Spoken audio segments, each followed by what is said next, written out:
ఉపాధి లేని యువత ఈ సెగ్రిగేషన్ సెంటర్ పెట్టి వాళ్ళకి కనుక మనం ఇచ్చి ఇది వస్తే ఇది సో ఇండస్ట్రీకి మీరు ఇంతకు వెళ్ళిపోద్ది, ఒక ఇన్ని టన్నులు చెత్త వచ్చింది, ఇన్ని టన్నులు పేపర్ వచ్చింది, ఈ ఇండస్ట్రీకి అది పంపిస్తే ఇంత మనీ వస్తుంది. ఇలా చూస్తే maybe we want encourage that part.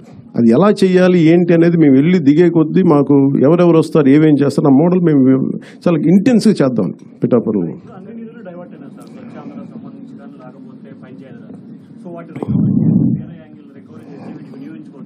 ఖచ్చితంగా వినియోగించుకోవచ్చు, కానీ ఎలా రికవరీ చేస్తాం? ఇప్పుడు ఉదాహరణకి అంటే ఇప్పుడు నేను ఏ రివ్యూ మీటింగ్స్లో కూర్చున్నా కానీ అందరూ కలిసి ఒక పేరు అవసరంగా లేదు, కానీ ఒక ఐఏఎస్ అధికారి పేరు చెప్తారు. ప్రతి అన్ని అనర్థాలకి మూలం ఆయన అన్నట్టుగా అసలు ఇన్ని అవకతవకలకి మొత్తం కూర్చోబెట్టి ఏ రివ్యూ మీటింగ్లో కూర్చున్నా ఆయన ఏళ్ళన్నీ ఆయన వైపు చూపిస్తుంటారు. అఫ్కోర్స్ ఆయన ఇప్పుడు వెళ్ళిపోయారు అనుకుంటాను నాకు తెలిసి.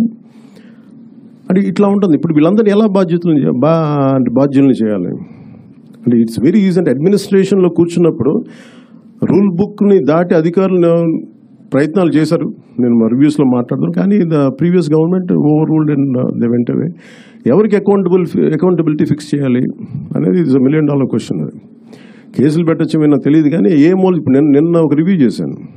రివ్యూ చేస్తే Asian infrastructure industrial development bank వాళ్ళు దాదాపు ఒక రఫ్లీ ఒక 4,000 to 5,000 kilometers అనుకున్నాను. వాళ్ళకి ఇస్తే వాళ్ళు అడిగింది ఏంటంటే, ఒకప్పుడు మనం ఒక 70% వాళ్ళు ఇస్తే ప్రతి ₹1,00,00,000కి ప్రతి 100 కోట్లకి 70 కోట్లు వాళ్ళు ఇస్తే మనం 30 కోట్లు పెట్టాలి. అంతే కదా సార్? 70-30 రేషియోలు.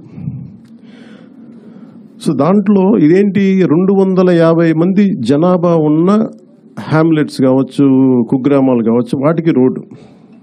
సో వాటికి రోడ్లు వేయడానికి దాదాపు Asian infrastructure industrial development bank ప్రయత్నం చేస్తే దాదాపు 400 million ఇచ్చారు వాళ్ళు ఇస్తే. కానీ మనం ఏం చేసాం, వాళ్ళు ఇచ్చిన తర్వాత అది రోజు ఏమైపోయింది, గత ప్రభుత్వం డబ్బులు పే చేయక వాళ్ళకి ప్రాజెక్టు నిర్మాణం చేయలేదు. నేను అడిగాను అంటే అధికారులని, బ్యాంక్ అధికారులు, ఎందుకు అంటే లాస్ట్ గవర్నమెంట్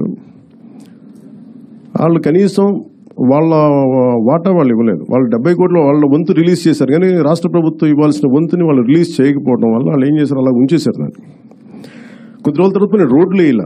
అలా చూస్తే ఒక $40-40 million అలాగే బ్యాంకుల్లో పెట్టుకొని కూర్చున్నారు. అది ఎటు డైవర్ట్ చేశారు ఏంటి అని పక్కన రోడ్లు వేయలేదు. అందువల్ల ఏంటంటే వాళ్ళకి నమ్మకం పోయి గత ప్రభుత్వం మీద వాళ్ళు ఏం చెప్పారంటే, మేము డబ్బులు ఇవ్వం, మేము రీఎంబర్స్మెంట్ విధానం పెడతామని చెప్పేసి మినిస్ట్రీ ఆఫ్ ఫైనాన్స్ పెట్టింది.